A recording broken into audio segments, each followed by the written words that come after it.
নমস্কার বন্ধুরা, পরমেশ্বর মিনিস্ট্রিজ ইউটিউব চ্যানেলে সবাইকে স্বাগত। আজকের ভিডিও থাম্বনেল দেখে আপনি নিশ্চয়ই বুঝতে পেরেছেন ভিডিওটি কোন টপিকের। কারণ আজকে আমরা আলোচনা করব পরমেশ্বরের অনুগ্রহ দান। যে দান আমরা যিশুর মধ্য থেকে আমাদের বিশ্বাসীদের জীবনে পেয়েছি, সেই অনুগ্রহ দানগুলো কী কী আছে, পরমেশ্বর পিতা কোন বিষয়কে আমাদের জীবনে অনুগ্রহপূর্বক দিয়েছেন, প্রত্যেকটা বিষয় আজকের ভিডিওতে আলোচনা করব। তাই ভিডিওটিকে মনোযোগ সহকারে শেষ পর্যন্ত দেখার চেষ্টা করুন। আর অবশ্যই আমাদের ইউটিউব চ্যানেল নতুন দর্শক হলে চ্যানেলটিকে সাবস্ক্রাইব করে পাশে থাকা বেল বাটনটিকে অন করে দিন। দেখুন, পরমেশ্বর পিতা আত্মা স্বরূপ, আর পরমেশ্বরের আত্মা প্রত্যেক বিশ্বাসীদের জীবনে কী করছে, কাজ করছে। পরমেশ্বরের ডেলিভারেন্স, আত্মিক সে সামত বিশ্বাসীদের জীবনে আছে বলেই তারা ঈশ্বরের সঙ্গে কানেক্টেড হতে পারে। কারণ ঈশ্বরকে তো চোখে দেখা যায় না, আমরা আত্মা নিরাকার সেই পবিত্র পরমেশ্বরের উপাসনা করি, আরাধনা করি। আমরা দৃশ্যমান বিষয়ের আরাধনা করি না। তাই পরমেশ্বর পিতা আমাদেরকে অনুগ্রহপূর্বক একটা আশীর্বাদ দিয়েছেন, অনুগ্রহ দান। সেই অনুগ্রহ দানের বিষয়ে আজকে শেষ পর্যন্ত ভিডিওটি দেখতে থাকুন। আমি চলে যাব সরাসরি বাইবেল পবিত্র শাস্ত্রে। এখানে পরমেশ্বর কি বলেছে দেখুন। 1 করিন্থীয় 12:1 থেকে যদি পড়েন বুঝতে পারবেন। আমি এখানে 4 থেকে পড়ছি, যেখানে বলা হয়েছে অনুগ্রহ দান নানা প্রকার। দেখুন, পরমেশ্বরের যে অনুগ্রহ বরদান আছে নানা প্রকারের আছে, কিন্তু আত্মা এক এবং পরিচর্যা নানা প্রকার। অর্থাৎ পরমেশ্বরের যে আত্মা, একটাই আত্মা, 100টা আত্মা নয়, কিন্তু তার যে আত্মার সামত কাজ আলাদা আছে। আপনি বিশ্বাস করেছেন যিশুকে, পরমেশ্বরকে জেনেছেন, পরমেশ্বরের সঙ্গে কানেক্টেড হয়েছেন, পবিত্র আত্মা আপনার জীবনে এসে গেছে, কিন্তু আত্মা একটা, 100টা আত্মা নয়, ঠিক আছে? তো একটা আত্মা, কিন্তু তার যে পরিচর্যা, তার কাজগুলো আলাদা আছে।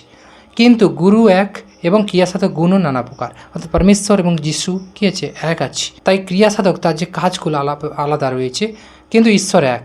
তিনি সকলেতে সকলকে সাধন কর্তা। অর্থাৎ পরমেশ্বর সব কিছুতে সব কিছু সাধন কর্তা, কিন্তু ঈশ্বর একজন।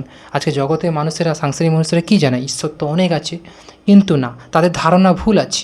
তাদেরকে বোঝা উচিত যে ঈশ্বর তো কখনো 100 জন হতে পারে না, ঈশ্বর একজন হয়, ঠিক আছে? কারণ পরমেশ্বর পরম প্রধান ঈশ্বর, তিনি এক। তিনি বারবার দাবি করেছে। বাইবেল শাস্ত্র খুলে আপনারা পড়ুন, নিশ্চয়ই বুঝে যাবেন। তিনি সকলেতে সকলকে সাধন কর্তা, কিন্তু প্রত্যেকজনকে হিতের জন্য আত্মার আবির্ভাব দত্ত হয়। পরমেশ্বর সব কিছুতে সব কিছু কি তৈরি করেছেন, সব কিছু বানিয়েছেন, তিনি সৃষ্টির কর্তা। কিন্তু যে যেমন হৃদয়, যে যেমন মন বিশ্বাসের সহিত পরমেশ্বরকে প্রেম করে, তেমন তার জীবনে আত্মিক অনুগ্রহ, ঈশ্বরের অনুগ্রহ চলে আসে, ঠিক আছে? কারণ একজনকে সেই আত্মা দ্বারা প্রজ্ঞার বাক্য দত্ত হয়। অর্থাৎ আপনি ঈশ্বরকে জেনেছেন, বিশ্বাস করেছেন, আপনাকে ঈশ্বরটা কোয়ালিটি দেবে, একটা ক্ষমতা দেবে। আত্মা একটা দিয়ে দিয়েছে, পবিত্র আত্মা, কিন্তু সেই পবিত্র আত্মার ক্ষমতা অনেক আছে এবং বিভিন্নভাবে সেটা কাজে লাগে। যেমন আপনাকে হয়তো জ্ঞান দিল, আপনি পবিত্র আত্মা দ্বারা, জ্ঞানের দ্বারা আপনি মণ্ডলীকে উৎসাহিত করছেন, শেখাচ্ছেন। আবার একজনকে সেই আত্মা অনুসারে বিশ্বাস, এবং একজনকে সেই আত্মাতে আরোগ্য সাধনের কাজ। অর্থাৎ পরমেশ্বরের বচনে যেমন, পরমেশ্বরের ভবনে যেমন লোক আসে, তো যখন বিশ্বাসী জনেরা আসে, তারা কিন্তু কেউ বিশ্বাসের আত্মা নিয়ে আসছে। সেই বিশ্বাসের আত্মাকারী লোক তো আর সব কিছু শেখাতে পারবে না বা মণ্ডলী পরিচর্যা করতে পারবে না। কেবল পরমেশ্বরের আত্মা যে লিডার রেখেছে আগুবাই বা পথপ্রদর্শক, তিনি এর দ্বারা পরমেশ্বর শেখাবে। তো একজনকে আত্মাতে আরোগ্য সাধনের কাজ দেবে, আরেকজনকে কী হয়, রোগ ব্যাধি বিমারি থেকে মুক্ত করার জন্য। মানুষ যে আত্মা বিশ্বাস নিয়ে এসছে, সেই বিশ্বাসের দ্বারাই চাঙ্গাই পাবে, ছুটকারা পাবে।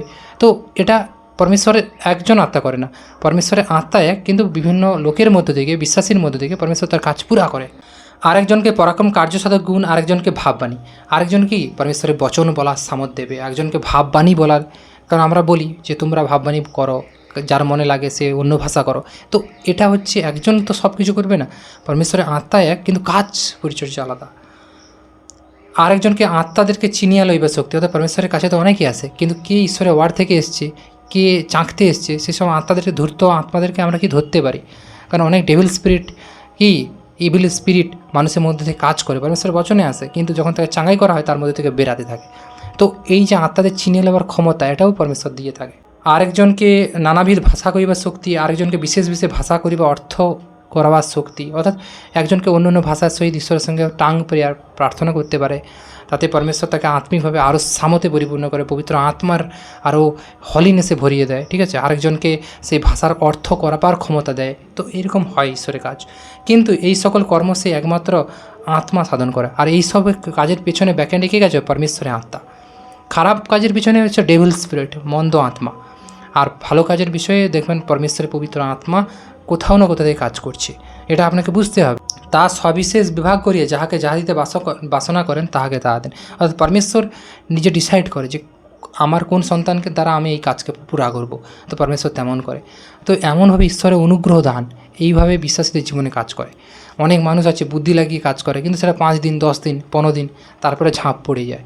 পরমেশ্বর বলে আমার কাজ কেউ বন্ধ করতে পারবে না, কেউ কী করতে পারবে না, সেই কাজে বাধা দান করতে পারবে। যে করবে তাকে প্রতিফল পরমেশ্বর সঠিক সময় দেয়।